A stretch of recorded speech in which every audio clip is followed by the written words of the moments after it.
diep genesing van die Here ontvang. 'n plek gevind waar ek voel, ek word regtig gesien, 'n plek waar ek voel ek word regtig aanvaar. Ek loop 'n diep pad met die Here en ek vra toe vir hom, wys vir my uit die woord. Ek soek bewyse uit die woord. Wat is u hart vir 'n vrou? En ek dink toe aan hierdie storie wat ek nou met julle gaan deel. En dit is 'n besonderse storie, want hierdie storie is een van die langste gesprekke in die woord wat Jesus met 'n vrou gehad het. En in daai een gesprek is daar 'n magdom goed wat gebeur. En veral in die subteks. So, beheer so klein bietjie met my, want ek gaan nou 'n lang stuk teks lees. En dit gaan oor die Samaritaanse vrou by die put. En die gesprek wat hulle daar gehad het. So ek lees nou wat daar gebeur het. Jesus en sy disippels was op die pad. En miskien kan ek eerstens net 'n klein stukkie geskiedenis deel oor die Samaritane. Ek het eers hierdie week uitgefigure dat die Samaritane eintlik ook deel was van die Jode. Maar hulle was 'n vermengde volk gewees. Toe die Jode is mos, die Israeliete is mos deur al die oorlog, dan is hulle uit Jerusalem, dan is hulle weer in, en dan is hulle weer uit, en dan is hulle weer in. So, hulle is gevorm, die Samaritane, uit toe 'n klomp Israeliete uit was, het 'n paar agtergebly, en deur die Assiriërs het nuwe volke in Jerusalem ingebring, en hulle het toe vermeng.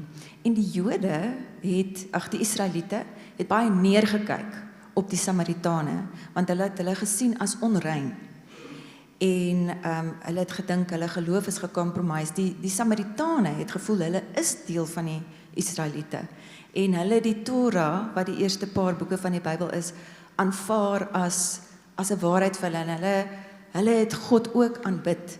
Maar hulle het nie heeltemal in alles geglo wat die Israeliete geglo het nie, byvoorbeeld nie in al die profesieë geglo nie, en hulle het ander gebruike gehad.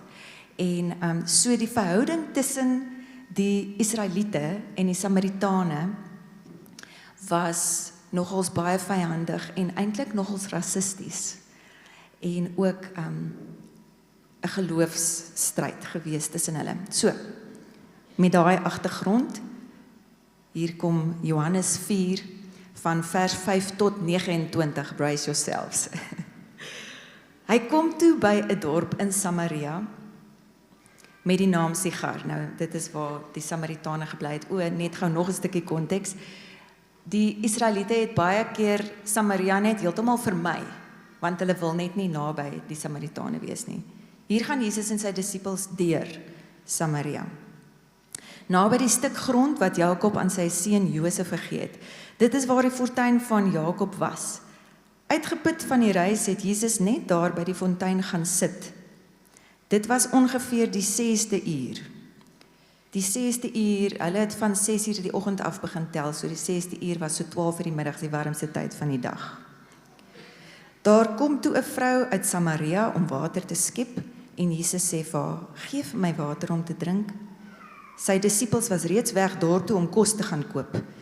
Die Samaritaanse vrou sê toe vir hom, hoe is dit moontlik dat u wat 'n Jood is vir my 'n Samaritaanse vrou water vra om te drink? Jode meng immers nie met Samaritane nie. Jesus het haar geantwoord, as jy van die gawe van God geweet het, en wie dit is wat jou vra, gee vir my water om te drink, sou jy hom gevra het, en hy sou vir jou lewende water gegee het. Die vrou sê vir hom, meneer, u het nie eens 'n skepting nie, en die put is diep, waarvandaan kry u dan die lewende water? U is tog nie belangriker as ons vader Jakob nie? Hy wat die put aan ons gegee het, en selfs daaruit gedrink het, en ook sy seuns en sy vee? Jesus het haar geantwoord, elkeen wat hierdie water drink, sal weer dors kry. Maar wie van die water drink wat ek hom gee, sal tot in ewigheid nooit dors kry nie.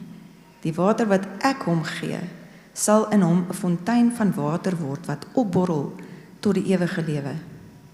Die vrou sê vir hom, meneer, gee vir my van daardie water, sodat ek nie dors word en hierheen hoef te kom om te skep nie. Hy sê vir haar, gaan roep jou man en kom terug hierheen.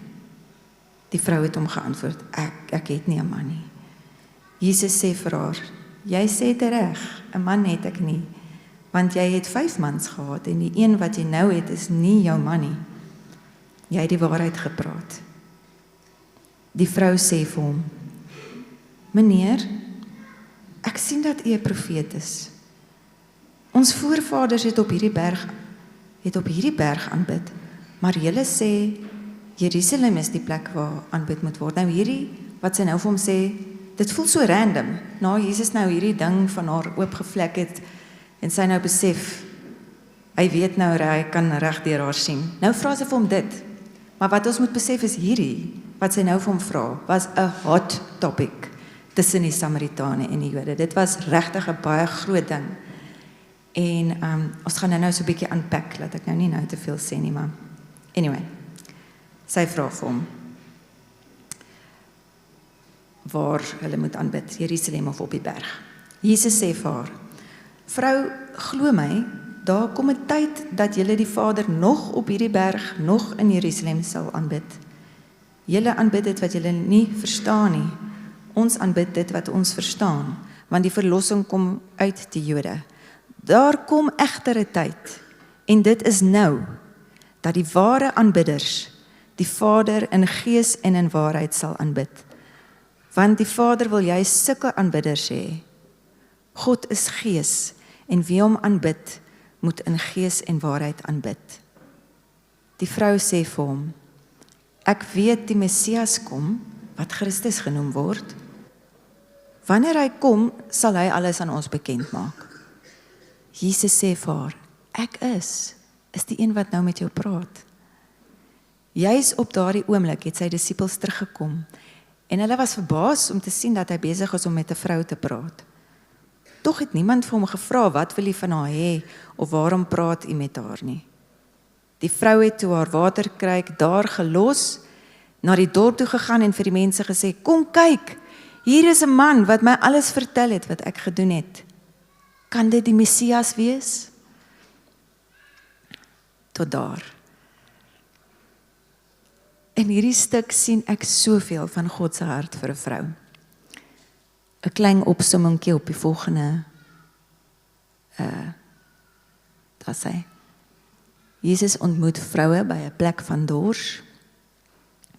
Hy sien ons volledig. Hy herstel waardigheid. Hy openbaar waarheid. Hy nooi ons in ware aanbidding en roeping in. Ons gaan dit nou unpack, maar ek wou net so lank daai sê. Dit is my ongelooflik dat al daai goed in daai kort gesprek gebeur het vir hierdie vrou.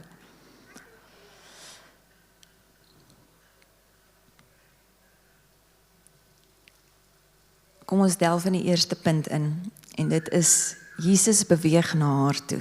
Nou, soos ek nou klaar vir julle vertel het van die konteks van tussen die Samaritane en die Jode,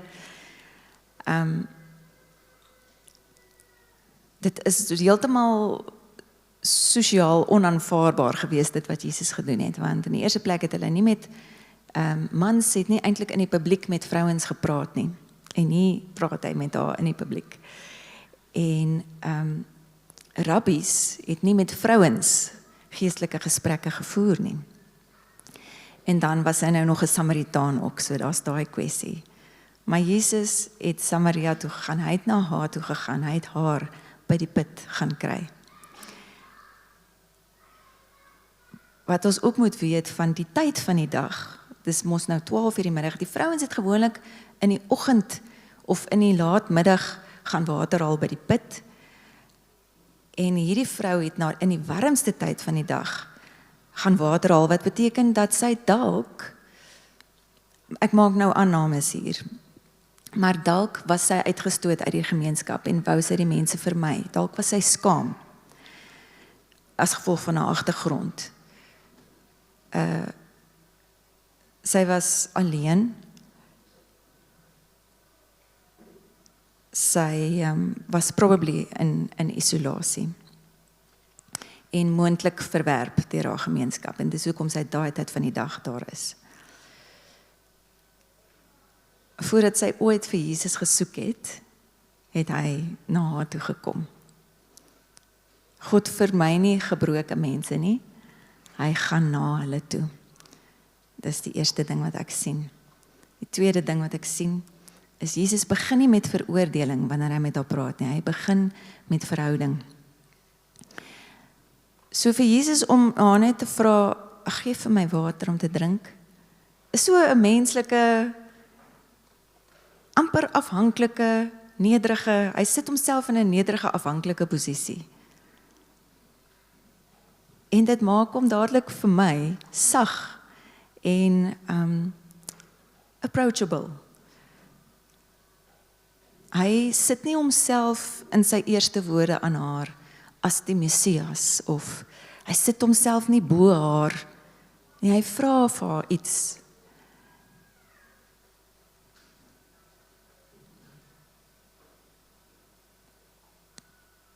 Hy bou eers 'n brug voordat hy haar dors en haar wonde aanspreek. En dis vir my mooi. Wat ons bring na die derde punt toe, en dit is dat Jesus haar dors aanspreek. So wanneer hy haar nou gevra het vir water, dan sê sy mos nou eers vir hom, hoe is dit dan nou dat jy met my praat? En dan is dit die hele gesprek oor dat sy hom, as sy geweet het wie hy is, sou sy hom gevra het vir water, en hy sou dit vir haar gegee, die lewende water.